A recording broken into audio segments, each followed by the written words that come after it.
তুমি কি লজ্জা পাচ্ছ? আরে মেয়েকে ধরো না। এভাবে কতদিন মা আমি এভাবে পারতেছি না। আমার জাস্ট একটা সত্য কথা বললে কি ক্ষতি হইতো? তোমার বাবা মা শুদ্ধ, তুমি সবাই তো। কিরে মা, একা আসবে কি? জামাই আসলো না যে? কি রে, কি হয়েছে মা? এভাবে চুপ করে বসে আছিস, কি হয়েছে খুলে বল। কি হয়েছে বুঝতে পারছো না? তোমার মেয়ের অভিনয় ধরা পড়ে গেছে। আমি কি অভিনেত্রী যে সারা জীবন অভিনয় করে সংসার চালাবো? তুই চিন্তা করিস না মা, তোর শ্বশুর শাশুড়ির সাথে আমরা কথা বলবো। কোন মুখে বলবা বাবা? কোন মুখ নিয়ে আপনারা আমার বাসায় এসেছে? প্রতারণা করে মেয়েটাকে বিয়ে দিয়েছে, আমার সুখের সংসারটা তছনছ করে দিয়েছে। আমার শাইলা চশমা পরলে সবকিছু দেখে, একদম স্পষ্ট দেখে। তো সেই কথাটা আগে কেন বলেননি? আপনাদের মতো এমন একটা ফ্যামিলি পাবো তাই তো আমরা ভরসা পেয়েছি। আমাদের মেয়েটা কোনো দোষ করেনি, এই মিথ্যে আশ্রয়ে রাজি ছিল না, আমরা জোর করে ওকে রাজি করিয়েছি। এত শোক পালন করার কি আছে? যা হয়েছে তো ভালোই হয়েছে। এখন তো আর কেউ বলতে পারবে না তোমার মেয়ে অন্ধ, এই জন্য বিয়ে হয় না। বিয়ে হয়েছে, বিয়ে টেকে না, ভেঙে গেছে, শেষ। এখন তো আমি খুশি খুশি নিজের সম্মতিতে যে ডিভোর্স দিয়ে চলে আসবো। দিনের পর দিন আমার ইমোশন নিয়ে তোমাদের সাথে শেয়ার করতে পারেনি, বলতে পারেনি, ইটস ওকে ফাইন।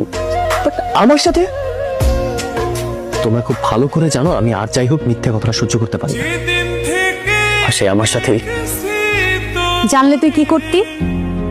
বন্ধু বান্ধব আত্মীয় স্বজনকে কি জবাব দিতে? হ্যাঁ, আমাদের সাথে এত বড় প্রতারণা করা হয়েছে, ওদের একটা অন্ধ মেয়েকে আমাদের ঘাড়ের ওপর চাপিয়ে দিয়ে গেছে। তারাও খুব একটা মহান কাজ করছিল। ডিভোর্স দিয়ে মহান কাজটা আমি করি। প্রতারণা করে প্রতারক সেজে সংসার করার থেকে সারা জীবন একা থাকা তো অনেক ভালো। আরে আমার ছেলে বউ, আমার একমাত্র ছেলের বউ অন্ধ, এটা আমি মেনে নিতে পারবো না।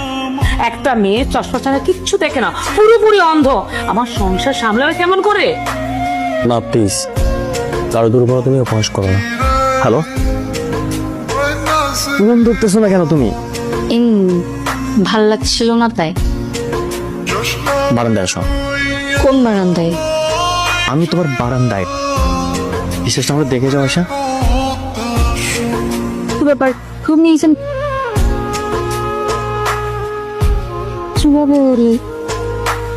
মই মই শালা, আমি তোমাকে ছাড়া থাকতে পারতেছি না। আমি তোমাকে অনেক ভালোবেসে ফেলছি। তো আমি কি করবো? কি করবো মানে?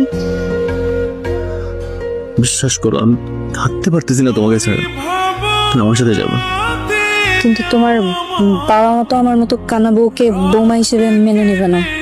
আমি বোঝাবো, সব ঠিক হয়ে যাবে।